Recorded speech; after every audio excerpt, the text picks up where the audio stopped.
Bismillahirrahmanirrahim. Assalamu alaikum. My name is Hassan and today we are going to remove outline or border when click on link on mobile menu in WordPress. Before starting work, as per request, please subscribe my channel. Thank you. Now back to our work.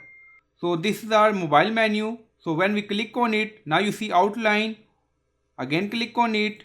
So we are going to remove it by using custom CSS. Now go to customize section and we are in additional CSS.